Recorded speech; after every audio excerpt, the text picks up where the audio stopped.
How are you? How's everyone? We're starting the live broadcast and sharing information. Thank you for joining us. Let's review the details and current events. All right then. Thank you for subscribing. Thank you for liking. Thank you for being there with us. Well, happy Father's Day, by the way. Happy Father's Day. Thank you so much for being there with us on such a special day, right? We have to remember the dads too, right? The dads too. Well, greetings. That's great. I'm sure a lot of dads don't even get counted. There's not even a real Father's Day. It doesn't count. No, especially with the World Cup and everything. It's like that day doesn't even exist. But anyway, well, that's great. Hey, let's get into the details. Because look, they had discovered a huge bunker. I mean, really big, right? From the IDF, the Israel Defense Forces, they had discovered a huge bunker inside Lebanon. You say, when it seems like they've already discovered everything inside Lebanon, and then huge bunkers keep showing up, right? I'd like us to look at this image. This was shared directly by the IDF account. In fact, look, up here you can see the account. Well, it's upside down, but it says IDF, and there's the official logo. They found a huge bunker, according to the reports. This is a Hezbollah underground tunnel inside Lebanon, located under the village of Mogdal Zone, right? We'll see the village's location on the map soon, right? But they claim it contains hundreds of weapons, 4 launch shafts aimed at Israel. A tunnel more than 200 meters long and over 25 meters deep contains 4 launch shafts. And 12 rooms, including rest areas, rooms, all of that. Also used as storage, right, of explosive devices, anti-tank missiles, drones during the operation. More than 20 members of that radical group were reportedly eliminated, and more than 50 infrastructure sites were dismantled, including observation posts and weapons depots. Take a look at the facility. With all the details, all painted up. No, they're not caves, right? Here we're seeing facilities with electrical networks. Everything is already very developed, ready for action, to withstand attacks, etc. It's tremendous. With this kind of movements, well, it also shows that the problem is on both sides of the border. Because suddenly there's this view like it's Israel, no, it's Hezbollah, no. There's a huge problem there where on one hand in Lebanon, they say, look, it's a group that shouldn't be armed, that in theory is a political group, but they're armed because Iran wants them to be armed. Period. They were following Iranian orders, which is why Donald Trump issued an ultimatum today. In response to these situations, Donald Trump issued an ultimatum and told them, look, either you stop with the proxy wars or you stop with the proxy wars, right? Well, more images keep coming out. Just look at that. These are like the remains, right, of the rockets. But it's still impressive, isn't it? They're the same Israeli defense forces inside, right? There are soldiers, men and women. By the way, they're inside, checking out the whole situation, right? He says, this town is on top of a hill, kilometers away from the border with Israel. The IDF, the Israel Defense Forces, discovered an underground facility that was built, they say, and they estimate it was at least about 10 years old. Imagine that. They just found it now. He says there must have been extensive planning and strong funding involved. It was protected by massive steel doors, explosion-proof.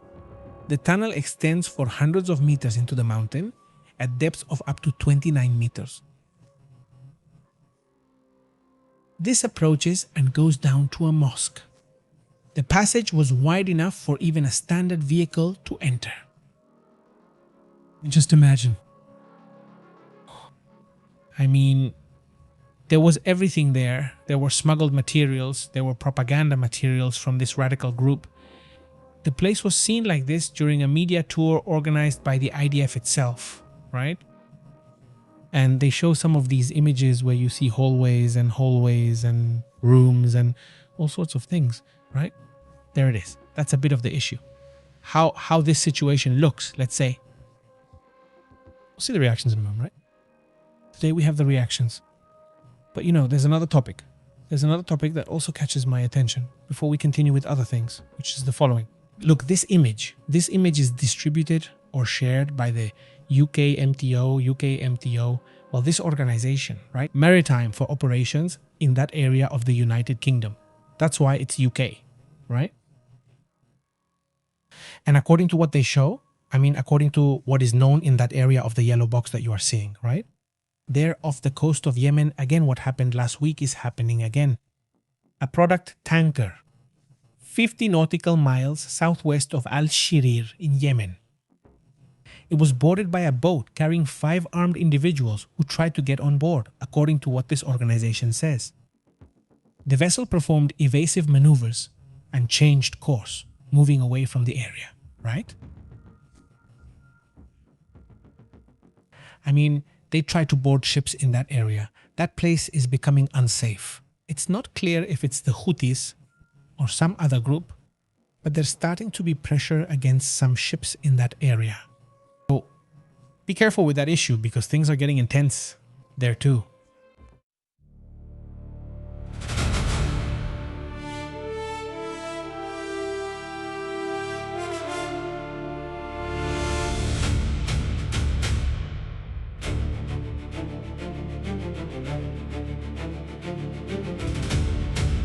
Let's move on to other important matters. There are several reactions to what's happening in the world, including what Trump has said, what Israel has said, and so on, right?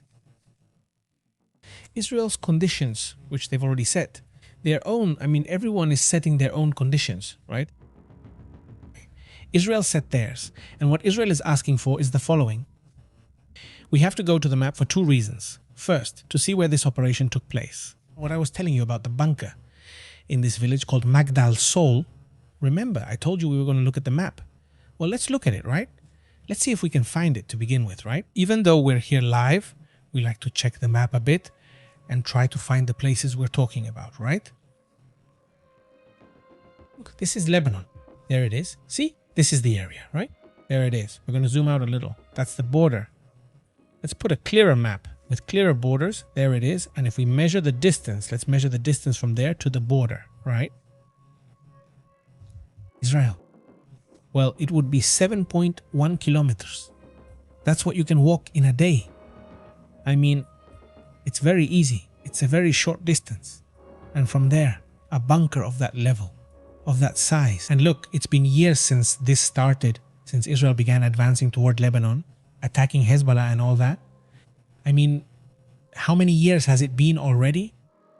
They keep finding tunnels close by. So how many more are still undiscovered, right? So it's an issue, or at least right now it seems like a never-ending story, doesn't it? I mean, it's still obviously a problem and something that, well, even though Trump would like to control it, he just can't. At least not so far. It's not possible, right? Right? There's no way, right? I don't know how that issue is going to be controlled, you know? So they've discovered this place in that area. And what Israel is asking is for them to move further back. Look, I'm even going to tell you how far, okay? Because what they're asking for is, the first thing Israel is asking is for Hezbollah to pull back. So this is the border. They want them to move back behind the Litani River. Let's go to the Litani River, right? Let's go to the Litani River. Let me put it here on the map. It's a little further back. Look where it is. Let me show you. This is the distance where the bunker was. Just look at where it is. The Litani River is further back, right? If we count it from the border, but from, let's put the point here, and let's put this other point here. There's the Litani River. It's 14 kilometers to the border, but actually, let me check. It's not less. There's the border, right at the tip, almost as close as you can get. It's 11 kilometers. If you're coming from northern Israel, it's a greater distance since that part of Israel is already on this side. About 25 kilometers, I don't know. And they want them pushed back beyond the Litani River. There, no problem. And obviously, they also ask them to disarm, right? They ask for the total dismantling of the infrastructure of Hezbollah south of the Litani. In other words, the bunkers, the launchers, all of that can't stay here, right? It all has to go, right? It has to be out, right? I mean, right? You can't keep that there and expect there to be peace, right? And then they also ask that in the future, if it happens, let's suppose it actually happens, right? They go back, they retreat and destroy they dismantle all the nuclear, not nuclear, Hezbollah's military installations, right? Okay? Assuming that happens, right? And then, what do they ask for? Also, in case there is any other challenge with Hezbollah or with some radical group, that they have the freedom for immediate military action in that area, if in any case something happens. So Israel says, give us the freedom to operate there, without it turning into a full-blown war. I mean, just let them say, hey, we've detected that this group is coming here, and we're going to attack them, right? That's what they're asking for. Those are the three main points. Meanwhile, Donald Trump has also reacted, right? And he sends this message. Let's see if we can play it here.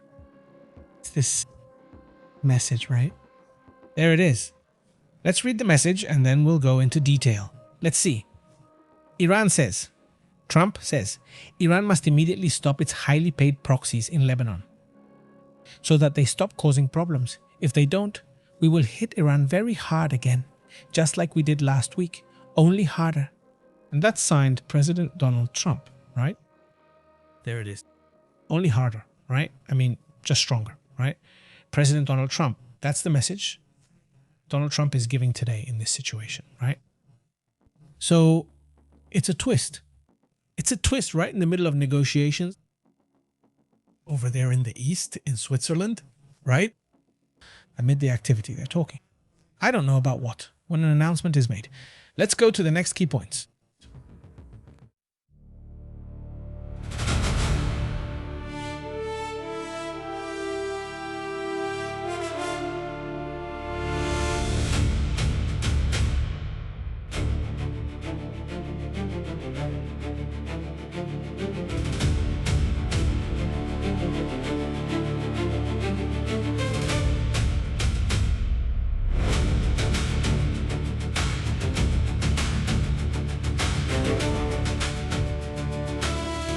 Notice that the United States ambassador to Israel, Mike Huckabee, reportedly said the following, right? You see, right? How things are changing, right?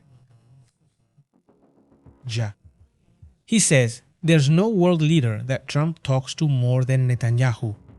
Their relationship, meaning Netanyahu and Trump, he says, goes beyond that of two statesmen.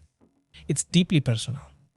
Personal to the point that there's a frankness between them that's probably different from his relationship with anyone else.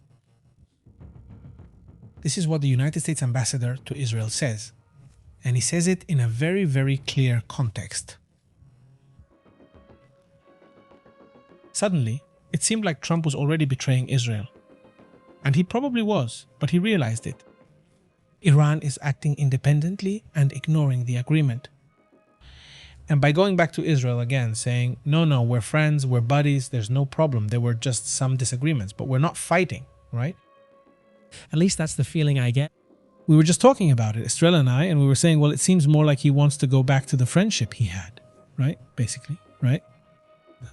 I mean, but it seems like there's nothing more than that, right? Meanwhile, let's move on to other important topics. How have you been? Greetings, Roble, Eliseo, Francisco Arce. A huge shout out to Panterita and the whole community. Well, the back and forth here is really great, isn't it? It's been getting very interesting. By the way, there was something very curious. Look, a message from Donald Trump. Well, I think he was also badly advised all of a sudden, or maybe just because it's his country, right? But he posts this image, right? Actually, no, I'm the one who posts this image. And he posts a tweet. And with this image, he actually explains that this character suddenly gets a little confused. Donald Trump made a very curious statement in recent days. And I still need to talk about it here, because sometimes those lies become reality after being repeated so much. Right? He said that Russia in 2022, when it enters Ukraine, since their wars are so so legal, right? And they wanted to go the classic war route, to advance through the whole territory, let's say, respecting the laws of war and not by road. Yeah, like to do it away from where the civilians are and to respect the civilians. Just imagine what the other person is thinking. I mean, how could he even say that, right? Well, this guy says that's what Putin did. So Ukraine got its act together and was able to defend itself and stop the war. Pocomo says it's about respecting the conditions of war. Putin got himself into trouble, not because he couldn't crush Ukraine quickly, but because he chose not to, just for being a nice guy. And he didn't want to go by road. All the images of the tanks when they were entering Kyiv in 2022 or trying to enter Kyiv are on the road. They went by road. It's the way they went. See, the calculation was wrong, but because of counterintelligence issues, because people didn't give it to him. I mean, the idea they sold to Putin was that they would go in and all the Ukrainians would applaud and say, "Go ahead, sir. Right, this way. And you can conquer all of Ukraine without any problem." That's what they sold to Putin, which was completely false. Even the farmers would go and block the tanks and did everything possible so the tanks wouldn't stay there. There are images of 40 kilometers of road with destroyed and burned tanks. 40 kilometers. Obviously, that's where it became clear that everything was going to be a mistake. A huge mistake. And well, history has shown that, right? I mean, in the end, it all sounds very curious and very strange. Who besides me goes and sells these stories to Trump, whispers in his ear, and convinces him to publish them, right? They're there. They're all on the road, lined up. Right? There they all are lined up. What happened to all those armored tanks? Destroyed, destroyed, destroyed, destroyed. They used the highways. They used all available resources and targeted as many civilians as possible. But they just couldn't. I mean, the calculation was really poorly done, right? Intelligence sold them something that wasn't reliable. It wasn't reliable. It wasn't real. And well, as they say, the rest is history. Basically, you know what happened next. How is it going to end? Well, we'll see. But it hasn't been a war, a military operation. No, it wasn't like that. But what does worry me is the fact that some people give Trump these stories and anecdotes, and he repeats them. I mean, who is deeply embedded in his cabinet or very close to him, who sells him these kinds of stories, right? And that he believes them and publishes them. That's honestly what should be concerning for the intelligence people, as they say. Where do they get these stories? And who sells them to him? I mean, where does he get that kind of stuff from? But well, it's at least curious, right? Very curious. The whole issue. Other things that also catch my attention are that, well, images keep appearing of the towns, the attacks that are happening in different places in this war between Ukraine and Russia. This time, the defense forces are attacking the roads of Mariupol in Dayakov. These roads that carry supplies are constantly attacked, so that the supplies don't reach the Russian positions. And well, more images keep appearing, well, this type of attacks, right, that are happening.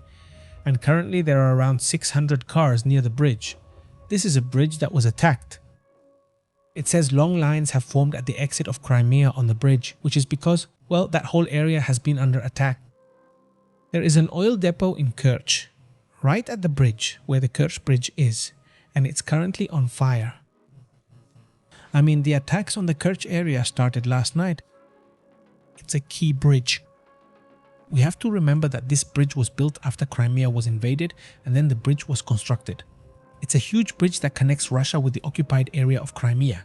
So obviously all of this shows that there is a search, a tremendous search. Here, this image, I think, shows it better. There is the place, it says parts of Crimea are without electricity. Other parts of Crimea are without water, where the fires are reaching, probably as well. So these are areas in which there is basically no defense anymore, right? I mean, it's a tremendous situation. And I imagine that right now Russia is making its own calculations to see what they are going to do. Because within Russia, there are no fuel supplies. And you start seeing these lines and these, let's say, limitations where they tell them, look, you can only fill up to 20 liters or 15 liters, whatever it is. No. And also the black market for gasoline has grown, where gas costs 2 or 3 times more than at gas stations, obviously, right? So, well, that's part of what's happening right now in that conflict. By the way, they're posting these publications. Let me see if I can put it here on the screen.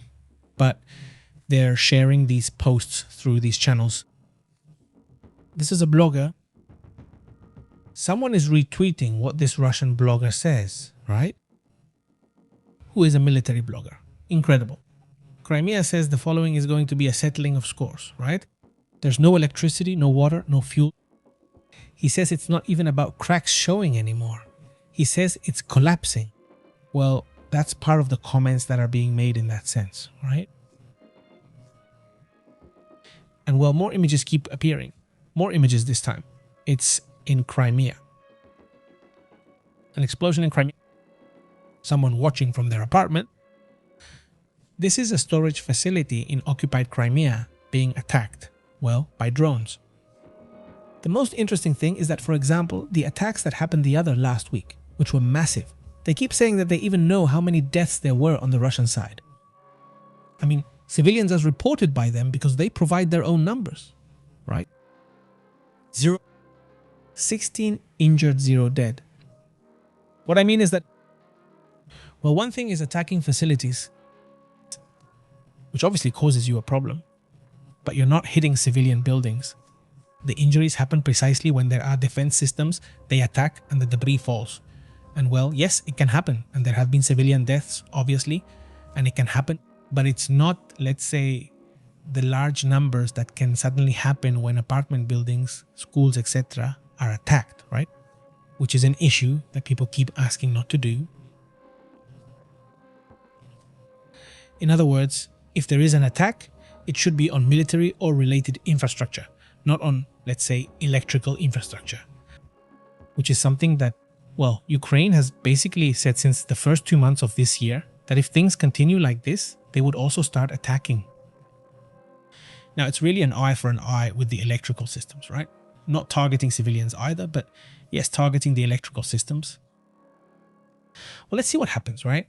But I mean, it's a conflict that has been, it has taken a tremendous turn since this year, 2026. It's been quite a dramatic shift, especially with the development of drones, which had already been happening for years. But now it's really noticeable. You can really see it. And obviously, there's also the issue of AI guidance systems that are being used by both sides right now. Those systems are playing an important role. Basically, they're eliminating humans. That's literally what's happening. They're attacking each other with guides through drones and using this kind of technology. Unfortunately, just as it will have positive uses, it also has some very dark ones, right? But anyway, let's move on to other important matters.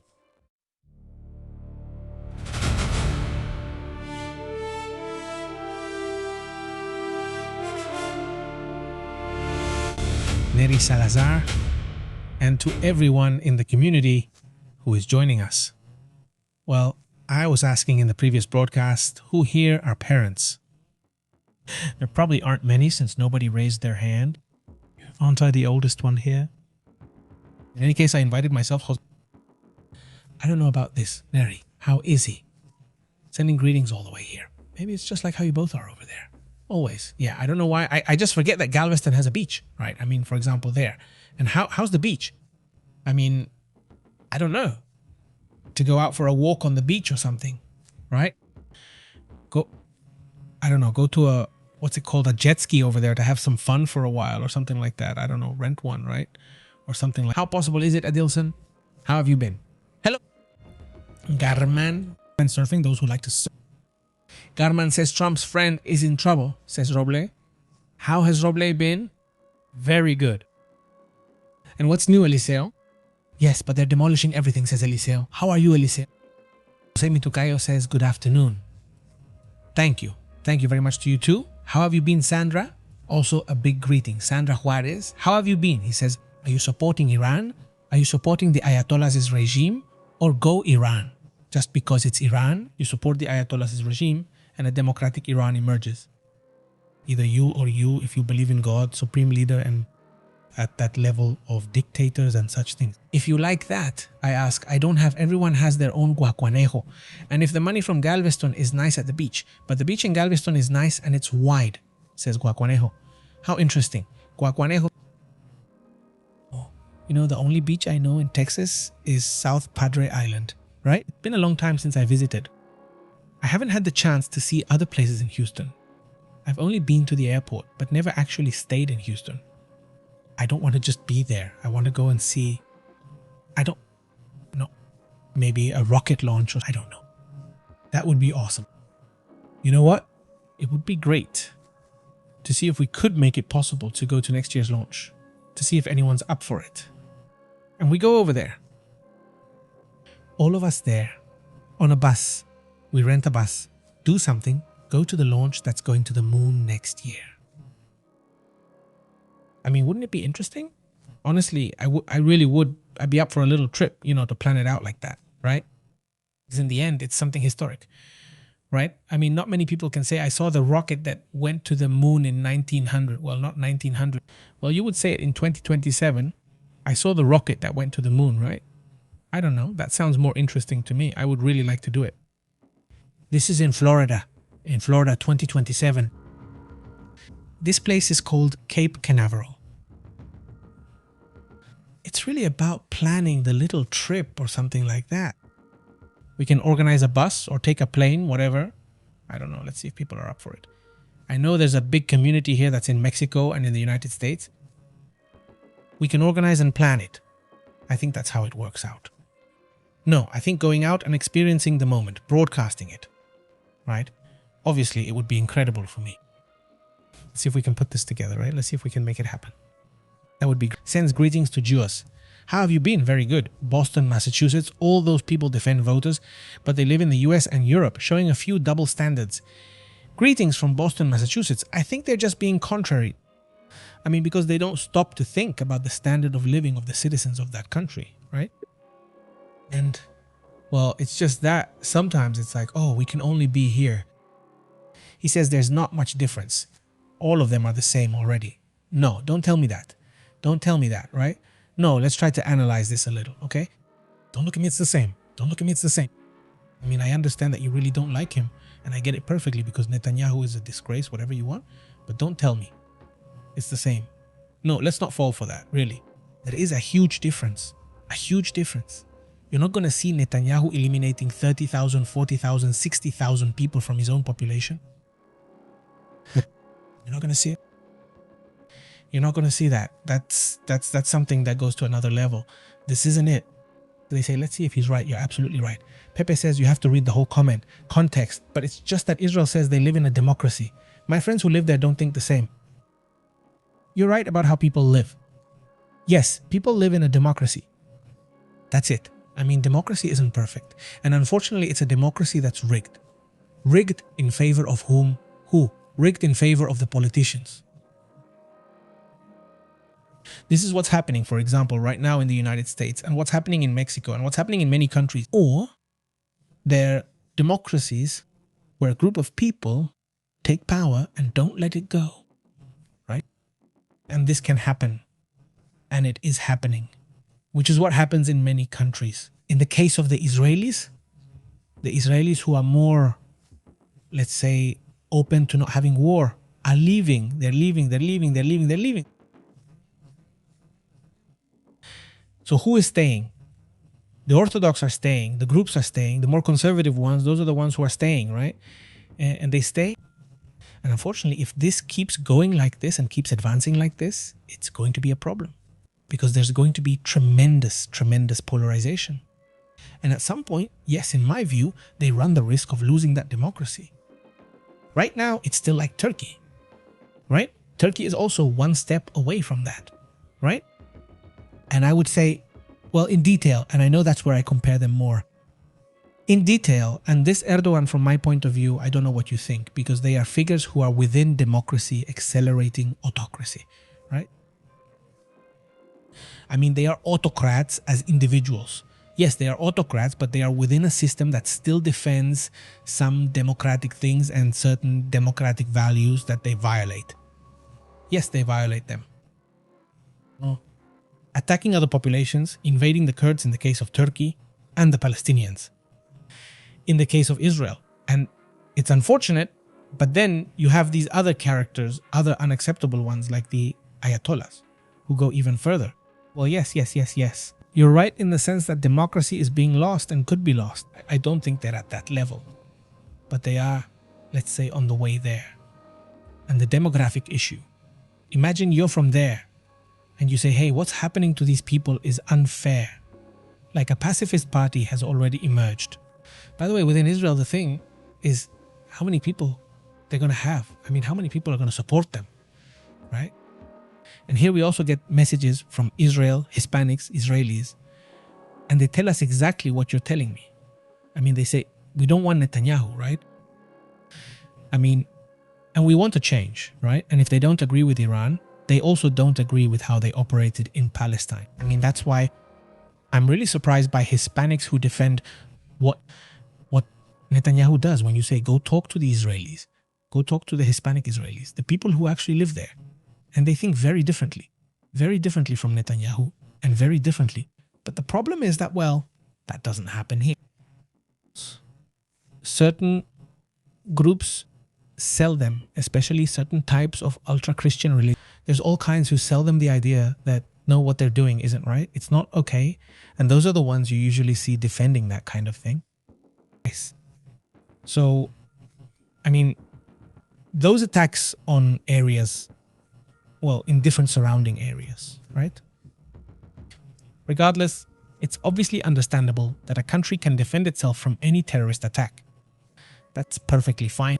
Up to that point, it's understandable. But when the attack is not just 2, not just 3, but 10, 20, 100 times, and that's when I'm like, wait a minute, you're going too far, you know? Even more than that. Even by American standards, which are already pretty extreme, even by those standards, you're going way too far, right? So that's the part that, you know, has suddenly generated a lot of global hostility towards Israel, right? I mean, they're dealing with a really tough image problem, so to speak. That's why you saw in the Iran game, I don't remember if it was in Los Angeles and the people in the stadium were celebrating what Iran was doing. Not because they agree with the regime, but because they're sending a message to the United States and to Trump, like, no, don't go to war, man. I mean, don't treat the players badly. They have nothing to do with the problem. And if they are involved, if there's someone you can say, hey, but this one, look, he did this, then don't let him in and show the evidence. But if you already let them in, it's because they're players, because they're coming in to play. So respect them, respect them. But anyway, yeah, I understand that part, right? Greetings. Today, Ramiro Verdez, a key government figure, commander of the Revolution 94, and one of the longest-lived sons of the morning, passed away in Cuba. Honestly, Roble, tremendous, tremendous. Boston claims Israel doesn't target civilian ships or plant bombs globally. It's more terrorists that only serve themselves. No, yes, for many civilians. Boston, don't tell me that, please. I mean, yes, for civilians. I mean, please. I mean, let's be serious. I mean, maybe not. Yeah. To civilian ships. But yes. Well, yes, by the way, they've also done it.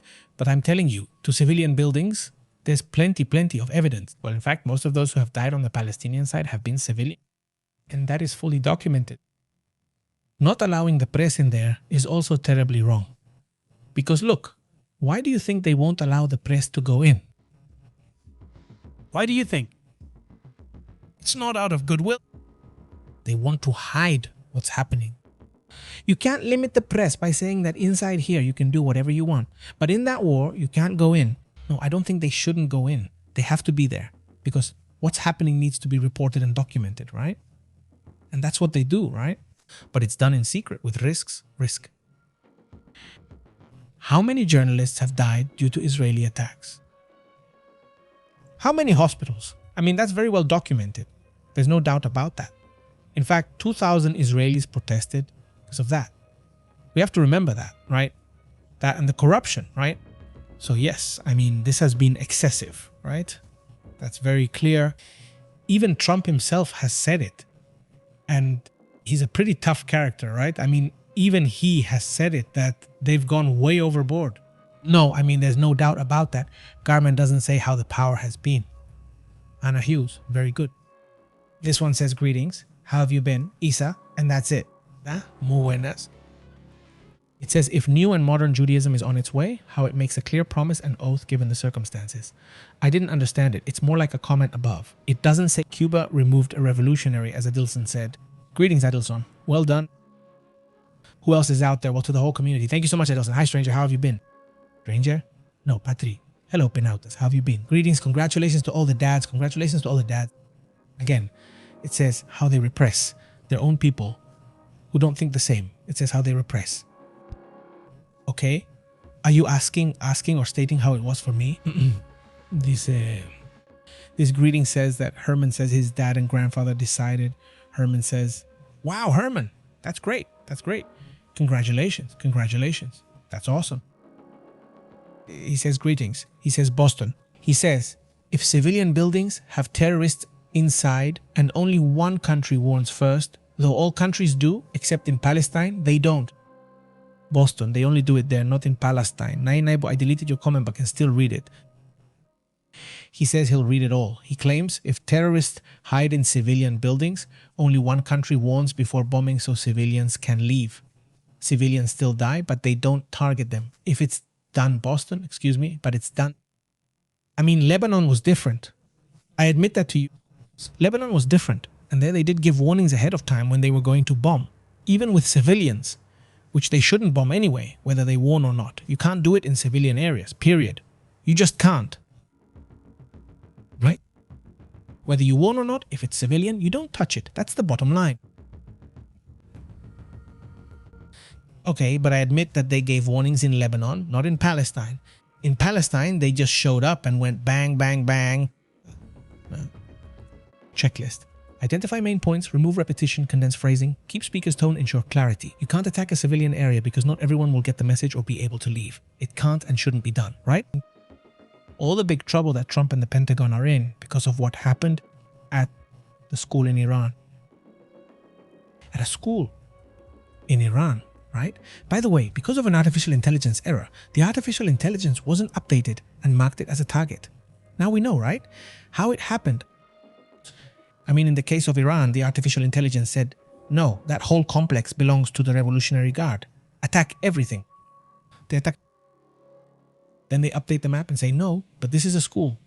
They already knew it was a school. It's just that the guide wasn't updated and it marked the whole thing as a target. Can't even imagine it. I mean, just imagine the mistake. And it's a mistake that's cost a lot. That's been heavily criticized. That's literally going to cost money. I mean, also, or who knows, you know what I mean?